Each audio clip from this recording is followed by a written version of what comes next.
Good morning and happy Tuesday to you. Thank you for joining me here on Enlightened World Network. I'm Tomás Garza, and this is A Course in Miracles 365, Awakening to Love. And this is so much fun for me to bring my own experience, my own practical experience to you here on a worldwide stage. So this is something that's a lot of fun for me to share with you my experience from this extraordinary spiritual text. In fact, it's more than a text, it's a self-study curriculum. It's A Course in Miracles. And if you are just tuning into this live stream for the first time or have seen it just a couple of times, it's been running since January of this year. And what we're doing here is we're going through it's daily.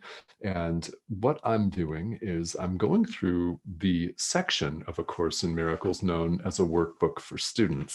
Today, we arrive at lesson 100.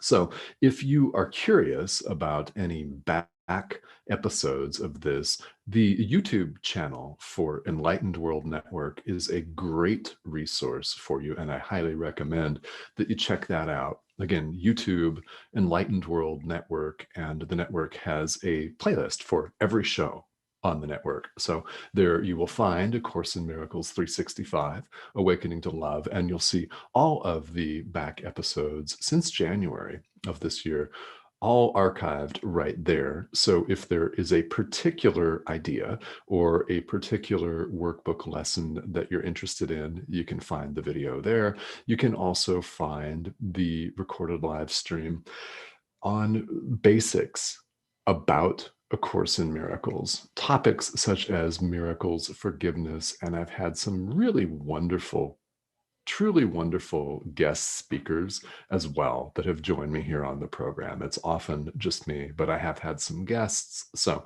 you can check that out on the YouTube channel. Now, thank you all for joining me here. I really appreciate all of your likes, loves, hearts, the shares, and all of the comments that you leave, and I welcome them. So whether you're watching here on Enlightened World Network or whether you're watching on my personal Facebook page, if you have questions or comments about today's material, please leave them in the comment thread. I will get to them both on the live stream and afterwards, because I check these throughout the day in case you're watching this on the replay. So comments, questions about your spirituality in general, how A Course in Miracles interacts, or the specifics that we will cover today, because this is very profound. In fact, they're all very profound. If you're not familiar with the workbook for students, it is a series of 365 ideas. They're very simple, they're very short ideas. There's some commentary and some suggestion for practice. Again, this is a self-study curriculum, not another religion, thank God. It is not intended for you to have to believe anything, but there is an open invitation for you to do the work. That's all. An open invitation for you to do the work, to apply your energy, your love, your will, your willingness to the practice periods as suggested in the workbook. And we'll talk about that today. So, why are we talking about willingness on your part? Well, lesson 100, the lesson we've arrived at. My part is essential to God's plan for salvation. All right. Yeah. If you take nothing else away from this live stream, take that. My part is essential to God's plan for salvation. Yeah, it is. How could it be otherwise? Really? How could it be otherwise? Something that I can recall saying yesterday that I want to reiterate is that there are people in this world who will respond best to you. In other words, only you can really, truly reach them with your own presentation, with your own message, and with your own demeanor, with your own being. They're meant to respond to you better than anyone else. That's always true. So if any of us refuses the call, what happens? Not only do we do ourselves a disservice, we deprive ourselves of the joy and the happiness that are our birthright, we also deprive someone else. And it is that way because we are all interconnected. So it does not matter what spiritual tradition you practice currently or that you historically come from, we are all interconnected. And how you show up, how you present yourself in the world matters. And it matters deeply and it matters greatly. Why? Because we're energetically impacting everyone else. Your part is indeed essential to God's plan for salvation. That's why there are so many different spiritual traditions, right? That's why there are so many different spiritual related topics. That's why there are so many spiritual themed and related programs. Take a look at the programming of this network, for example. There are a lot of things here, a lot of different people from different backgrounds with different experiences, and we're all saying the same thing. In the end, we're all saying the same thing. Why? Spirituality is universal, and we're all headed for the same place to find out it's not a place, a physical place at all. It's who we really are. So there are many different ways to approach that based on the habits, based on the proclivities, based on the ethnic, the cultural backgrounds, the religious backgrounds of different people. We're all headed to the same place because we're already at the same place. And again, it's not a physical place, it's oneness. One. We are that. We're awakening to that. If you prefer reawakening to that, we're reawakening to that. So, why is it so important that you play your part in God's plan for salvation? Well, we talked about one reason a moment ago. There are people in this world that only you can reach. And it's true. And it could be that you've had an experience that when you share it with them will resonate with them. It will turn a light on in what might be a very dark room. We don't know. Our job is just to show up and flick that light switch on. And, of course, it's up to the people whom you inspire to do the rest. Now, you can continue to inspire them, or there might be encounters, you may have had some in this lifetime, where you bump into someone just once and they have a profound impact in your life. I mean, it could be something as apparently mundane as walking along a sidewalk and accidentally bumping into somebody. Yeah, maybe that split second of attention paid to bumping into somebody kept you from getting smashed by a car and walking out into the intersection. Or maybe you strike up a conversation with this person, they change your life. We don't know. We don't know. But there are people out there that are going to reach you. There are people that you're going to reach. Your part is absolutely 100% essential. So what do I do? Well, I encourage you to play that part. I'm doing it. I'm doing my part. Let's all do that. And just imagine the happy, joyful world that would create. Yeah. Yeah. So, lesson 100 makes it very clear that God's plan for each of us is perfect happiness. Now, you will hear people, I know people, that say, happiness is overrated. Well, I mean, that's an attitude that's common enough, but it's not overrated. We all deep down know that we want it, and we just know. Because you're watching this, really, you know. God's will for us is perfect happiness and joy, not suffering. Could perfect love want anyone to suffer? Really? I mean, if you're answering that, if you're thinking about that and you're answering no, I happen to agree with that. And it's not necessary that we all agree with each other. It's not necessary that you agree with everything A Course in Miracles says. In fact, you may resist some of this actively. You might be resisting it right now. And I say, beautiful. Yeah, go ahead and ask questions. I invite each of us to ask questions. And while we're at it, with a sense of what I would consider to be a healthy dose of skepticism, question everything. Yeah, the foundations of everything that you now believe. What we do in the world is we question some things and not others. We leave other things. We forgive some people and not others. Yeah. Anybody relate to that?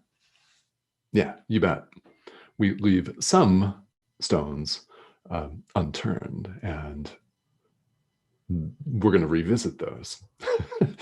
Life is like that, right? If you put something off, it's going to find a way, isn't it, of getting your attention again and again. And it might do it gently for a while, and pretty soon it'll start knocking on your door, so to speak. It might even smack you upside the head, possibly literally.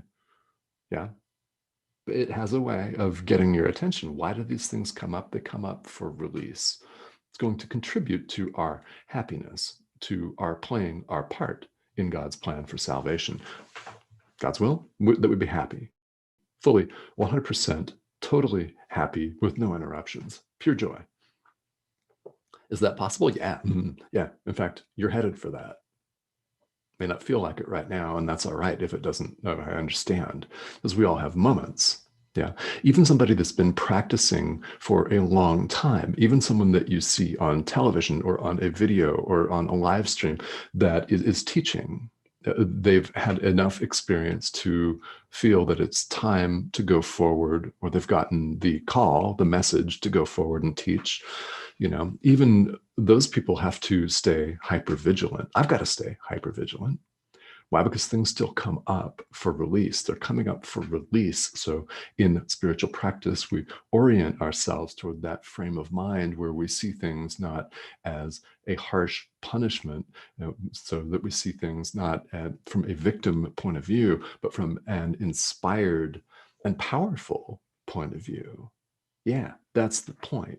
They're coming up for release. So when you accept your part in God's plan for salvation, you show up happy. Now, what does it take to show up happy? This is a great question if you're asking it. Well, what does it take for you to be happy? This is something where we can all do some self-inquiry. Take a look at our lives and think about what makes us genuinely happy. Maybe it's cooking a fabulous meal. Maybe it's sleeping in. Yeah. It could be a walk on the beach, a walk in the desert, a long drive, a walk in the woods, just taking 5 minutes and having some quiet breath work with a cup of tea. Yeah, it could be anything. It could be playing with a child or a grandchild or a pet, a dog, a cat, taking care of yourself, anything. It could be anything. What makes you happy? When you show up as happy, then you are a positive example in the world, and the world needs them, doesn't it? I mean, that goes without saying, but let's say it anyway, because the world needs positive examples. It needs you to be a positive example. It needs me to show up as a positive example. All of us, each and every one of us. None of us is different in that way. So what does that look like? Well, I invite you to think about what makes you truly happy and do that. And add to that spiritual practice. Add to that, if you so choose, the practice periods for the workbook for students, where we experience this happiness, where we sit quietly and reach this happiness that is who we really are. When we peel away all of our layers of conditioning and all of the drama, all of the psychodrama that we involve ourselves in the world, everything that makes our head spin, everything that makes us distracted, everything that makes us aggressive, Everything that makes us anxious or paranoid or jittery. Yeah. Name your adjective. What we are without all that is pure joy and pure love. And when you show up that way, you're a mirror. We're all mirrors for people. So what are we mirroring? If you show up in a fit of rage, you're showing a mirror of a fit of rage. People are looking at themselves. They get angry, don't they? They get tense. Now, if you show up as calm, as peaceful, as joyful, laughing, happy, loving, and forgiving, you're a mirror. People see themselves in you. This is really the essential message of today, is that people see themselves in you. So how are you presenting yourself? That's the mirror that they see themselves in. Walk down the street with a scowl, flipping people off, you're going to get the same, right? Walk down the street with a loving carriage, with a loving presence and demeanor, smiling at people, maybe just exuding it. That's what people will see, and they'll respond accordingly. Why? They'll see themselves. We're all mirrors.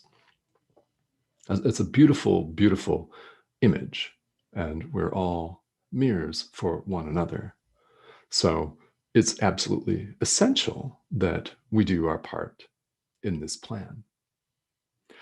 Now, what does that look like exactly? Well, we each have to ask. Not everybody is going to show up as a spiritual teacher, as a spiritual coach specifically. You may show up completely differently.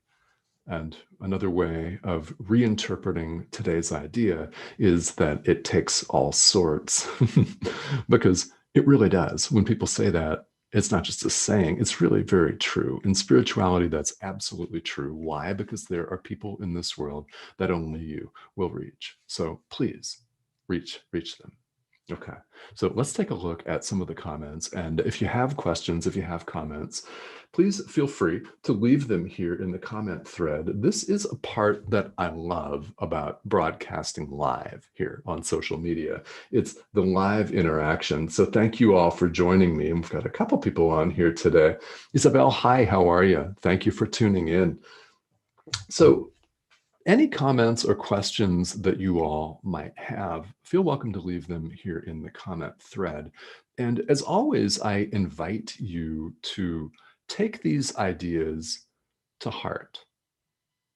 You may or may not read the commentary that is there in the workbook that highlights some of the ideas, what we just talked about, and then some and more. Yeah. I recommend you read it, because something that Jesus says in here may resonate with you a whole lot more than something I say. Of course, right? It could be that way. It really could. And I recommend that you take a look at and attempt as many of the practice periods in this workbook that you can, because spirituality is all about experience. It's really not about what do you believe or not. It's about experience. So the more you experience the truth of who you are, the more you're able to show up and do your part, because they're all pre-assigned parts. And I think that each of us knows that, whether we choose to acknowledge it or not. That's a choice. It's totally a choice whether we choose to acknowledge it or not. But if and when you do, things happen for you. And it's a beautiful thing. All right. So we'll be continuing on tomorrow with lesson 101 here in the workbook. And if you're catching me on the replay, feel welcome to leave comments, questions about this. And the idea of a mirror is very powerful. We're mirrors for each other. So it does, in fact, matter how we show up. So I encourage you at all times to choose love. And if you're not sure what that constitutes, ask. Yeah. Ask your guides, ask your higher self, ask God, Jesus, the Holy Spirit. It does not matter the term that you use, but there's divine assistance available. Yeah, at all times. All right. So thank you guys for joining me here, and we will see you again tomorrow.